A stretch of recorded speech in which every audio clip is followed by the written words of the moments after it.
is marching, the National Front has got branches all over the country, and no matter what they throw at us, the bastards that are trying to grind us down can never, ever defeat the National Front while there's blood in our veins.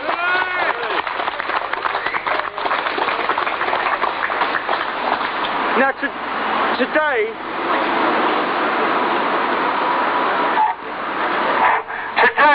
we marched through London in protest at the government's attitude towards terrorism.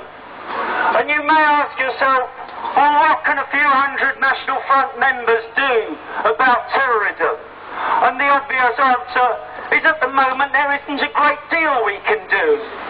We can't stop terrorism today, but there are some things that even now we can do.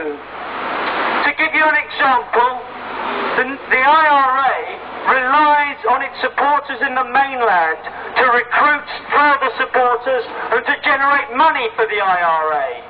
Well, thanks to the lads of the National Front in Birmingham, they're going to think twice before they parade their filth through the streets of that town again, because the last time they tried it, our people went out on the streets and they stopped the IRA marching. Yay. So there are some things we can do to destroy, or start to destroy, the enemies of this country. And let's think about it. If we hold marches like this, and people see us, and they agree with what we're saying, and they agree with what we do, then more people will join us.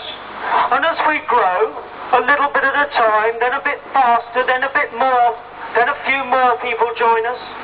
As we grow, there are more things we can do.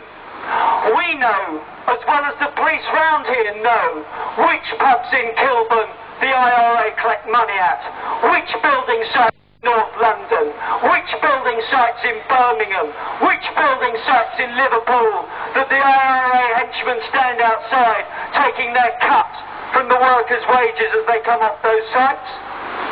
But it's bad community relations to do anything about it.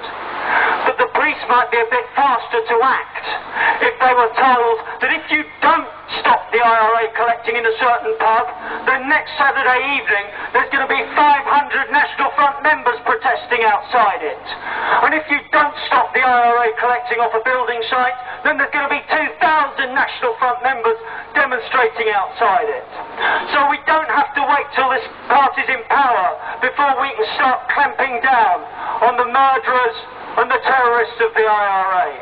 And of course, how quickly we can start carrying out activities like that, how quickly we can start grinding down the enemies in the way that they have been trying to grind us down, depends on how fast we grow. And that, I'm afraid to say, depends on good, solid, hard cash. It depends on your work in the branches and at local level, and it depends on the cash that we need to organise events like today, the cash that we need to get our posters printed, our banners made, our drum corps expanded, and so on. Just to give people a certain amount of advance, this autumn is going to see the biggest NF recruiting campaign for at least a couple of years. The theme of it will be education, give our kids a British future. And it's important in this campaign that everybody really pulls their fingers out. We want to see NF literature going out not by the 100 or by the 1,000, but by the 100 of thousands, so we can really start putting some flesh on the bones of the NF again. And finally, I almost have called of Searchlies magazines here, because he's only got 17,000 photographs of Steve Brady, and now's his chance for a few more. We'll close this rally now with Mr. Steve Brady, a member of the NF National Directorate. Special branch and everyone else assembled here. I shan't keep you too long from the pub, I hope. Should be worth a cheer. But, of course, I can't pass over the scenes we saw in Lisburn in County Antrim earlier on this week, when 6 British people were blown to bits on the streets of a British town. And what was the government response? The government response was to say that they hadn't taken enough security precautions. In other words, the government response was to blame the soldiers for being so careless as to get themselves blown up. That's what I call a really dynamic security policy. It's not a good idea, you just blame the victim and don't do anything. And what is the government's response to terrorism? The IRA walk the streets. Well, they don't when the National Front are around. When the National Front aren't around, the IRA walk the streets. There are Sinn Féin councillors in Northern Ireland who sit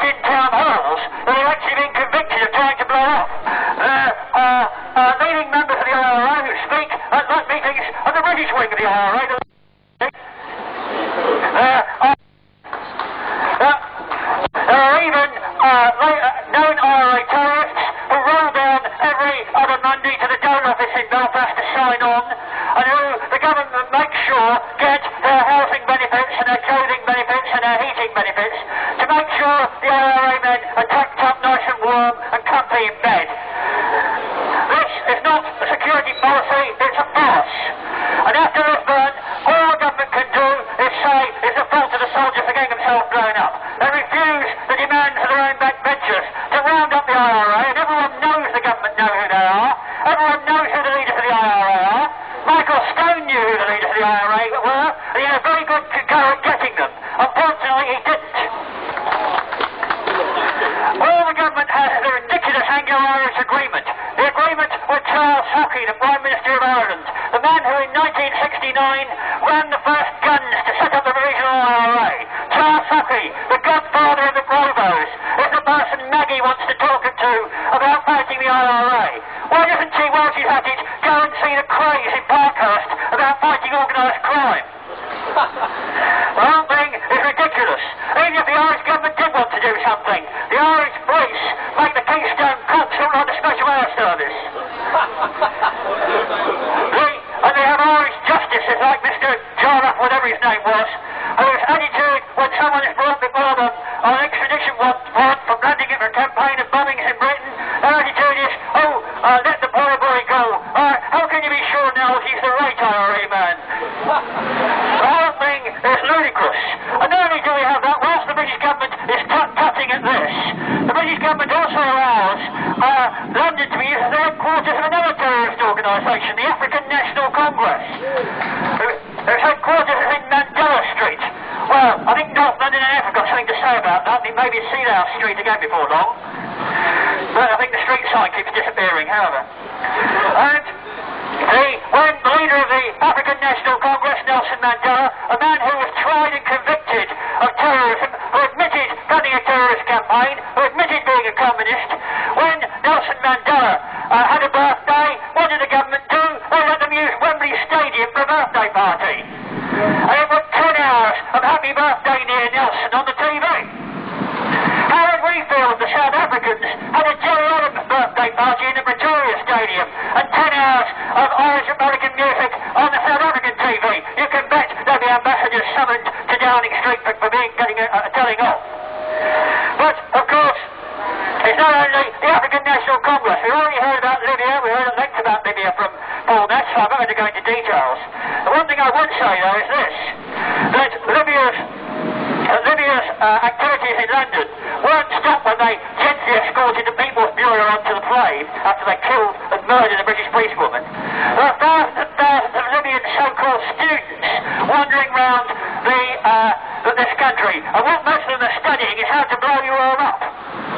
And we heard one of these students, Ishmael Sowar, whatever his name was, has been caught with an arsenal of AK-47s in Hull. Mind you, Hull, I don't know what else about in Hull, so I suppose. But we've got these Libyans and Iranians whose activities vary from coating our tubes in a gibberish graffiti to shooting each other and blowing each other up. This is our country. It's not a battleground for foreigners. We don't want foreigners coming over here and shooting each other, let alone us. They want to shoot each other, they can go back to the desert and they can all stand around their water holes and shoot each other. But they're not doing it on our streets, they're not doing it where our people are going to get hurt. And then we have the Brother's Bible, the little green book.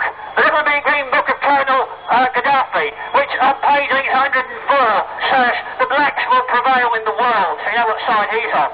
The little green book of Colonel Gaddafi is on sale in Britain. There are two groups of people who import it. One is the provisional IRA, supplies, and they're in Dublin, and we know that the government won't do anything about what goes on in Dublin, except grovel to the Irish government. But the other importer of Gaddafi's green book, the other terrorist contact of Colonel Gaddafi in Britain, lives about 2 miles from Thatcher's front door in South Kensington. And it wouldn't need the Special Air Service to arrest him. But yet he's allowed to hutter around the country flogging the green book and putting out